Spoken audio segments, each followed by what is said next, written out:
Polisi menangkap 8 tersangka pungutan liar di Pelabuhan Tanjung Priuk, Jakarta Utara. Polisi juga mengungkap bukti percakapan para tersangka operator krain yang bersiasat saat ada pemeriksaan petugas.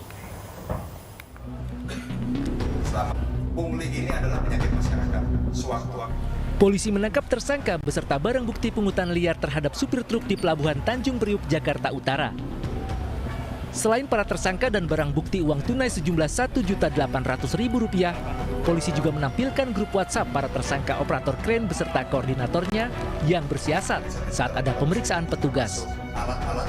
Dalam percakapan di grup WhatsApp inilah terungkap para operator krain mengelabui petugas dengan berpura-pura melayani kegiatan bongkar muat di Pelabuhan Tanjung Priok.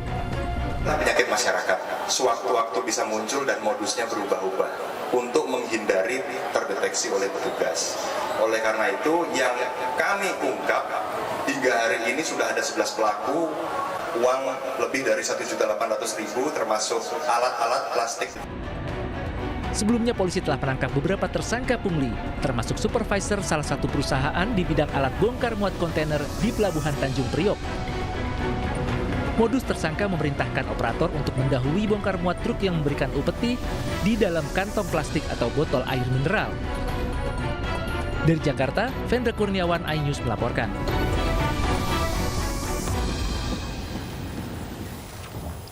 Unjuk rasa dilakukan pedagang kaki lima di Majalengka, Jawa Barat. Masa ricuh setelah mencoba menemui Bupati di Gedung Pendopo, Majalengka.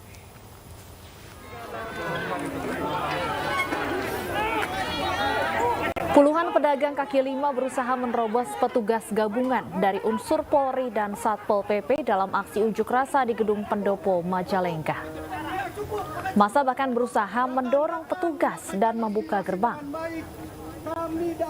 Unjuk rasa ini menuntut Pemkab Majalengka agar mengakomodir dan memberi lapak PKL setelah dilarang berjualan di alun-alun Majalengka. Pemkab Majalengka telah menempatkan lokasi untuk PKL di belakang gedung Wakil Rakyat, namun belum dimaksimalkan oleh pedagang kaki lima.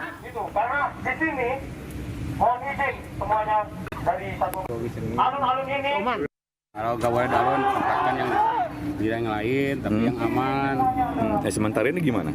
Sementaranya masih kena kucing-kucingan. Kenapa? Karena ada Satpol PP bubar, ada Satpol PP masuk. Artinya itu diusir oleh Satpol PP ketika masuk ke alun-alun tuh gimana? Masuk ke alun diusir sama Satpol PP, katanya mau disemprot.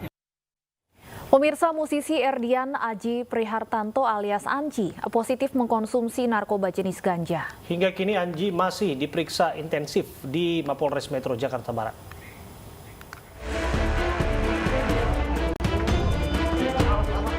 Musisi Erdian Aji Prihartanto alias Anji menjalani pemeriksaan intensif di Mapolres Metro Jakarta Barat. Sementara itu berdasarkan hasil tes urin, mantan vokalis Drive ini dinyatakan positif mengonsumsi narkoba jenis ganja. Adapun dari hasil swab tes, Anji negatif COVID-19. Hari ini saudara AN, AP alias AN, kita lakukan proses pemeriksaan kesehatan. Ya, apa saja tadi ada rekan-rekan media yang bertanya apa saja yang dilakukan pemeriksaan. Ya, semua itemnya ya dicek seperti tensi, suhu dan sebagainya, termasuk di swab, termasuk juga kita lakukan lagi pemeriksaan urin kaitannya dengan dugaan penyalahgunaan narkobanya. Ya, itu yang kita lakukan prosesnya hari ini. Proses-proses yang lain saat ini kami masih melakukan pemeriksaan. Sebelumnya, Anji ditangkap di studionya di kawasan Cibubur, Jakarta, Jumat malam.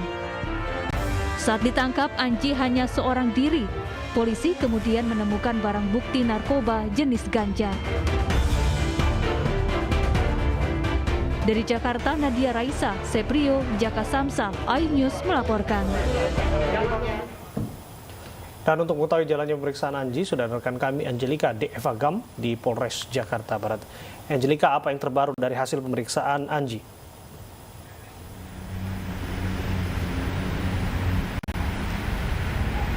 Ya, Bram dan Stefani, penyidik Sat Narkoba Polres Metro Jakarta Barat hingga sore ini masih terus melakukan pemeriksaan pendalaman terhadap kasus narkoba yang menimpa musisi Ardian Aji Prihartanto atau yang kita kenal dengan Anji.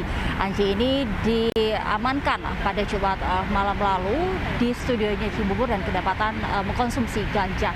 Dan sampai dengan pemeriksaan pendalaman sampai dengan sore ini, pihak penyidik ini masih terus menggali informasi seputar siapa yang memasok barang haram tersebut hingga berada di tangan Anji, kemudian dari mana barang haram tersebut atau kita sebut dengan ganja ini bisa sampai dikonsumsi oleh Anji ini masih terus ditelusuri hingga jaringan apakah ada jaringan tertentu, apakah ada jaringan narkoba tertentu yang memang terlibat dalam kasus narkoba Anji ini.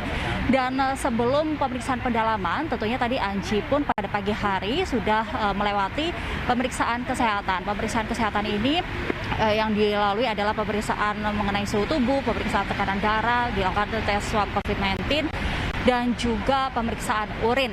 Dan hingga dengan sore ini kami belum mendapatkan informasi resmi secara mendetail mengenai kasus yang menimpa Anji ini, dan rencananya besok pihak dari Polres Metro Jakarta Barat ini akan memberikan informasi resmi secara mendetail usai dilakukan pemeriksaan pendalaman ini. Abraham dan Stefani. Baik, terima kasih Angelica Devagam melaporkan langsung dari Polres Jakarta Barat. Selamat bertugas kembali. Pemirsa, tim Satgas Narkoba Polda Metro Jaya berhasil mengungkap kasus narkotika jenis sabu seberat 1,1 ton. Narkoba tersebut diduga berasal dari Timur Tengah.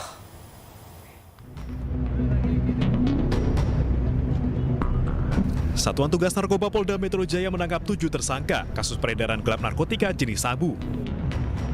Barang bukti 1.129 ton sabu diamankan dalam penangkapan ini. Dari 7 tersangka, 5 diantaranya merupakan warga negara Indonesia dan 2 lainnya warga negara Nigeria. Diduga sabu berasal dari jaringan internasional Timur Tengah dan melibatkan narapidana kasus narkoba di dalam lapas. Pengungkapan ini menambah daftar upaya penyelundupan sabu ke Indonesia. Tercatat sejak awal Januari hingga Mei 2021, sebanyak 3,6 ton sabu terdeteksi masuk ke wilayah Indonesia.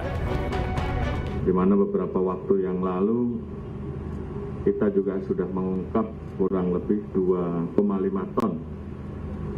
Ini juga melibatkan jaringan Timur Tengah dan juga melibatkan pelaku dari lapas. Jadi kalau kita lihat dalam waktu 1 bulan ini kurang lebih hampir 3,6 ton ya. Ketujuh tersangka beserta barang bukti diamankan di 4 lokasi di kawasan Bogor, Jakarta, dan Bekasi.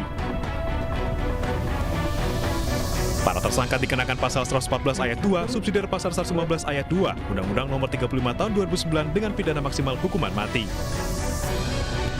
Dari Jakarta, Kevin Pakan, Dimas Winardi, Jaka Setia, iNews melapor.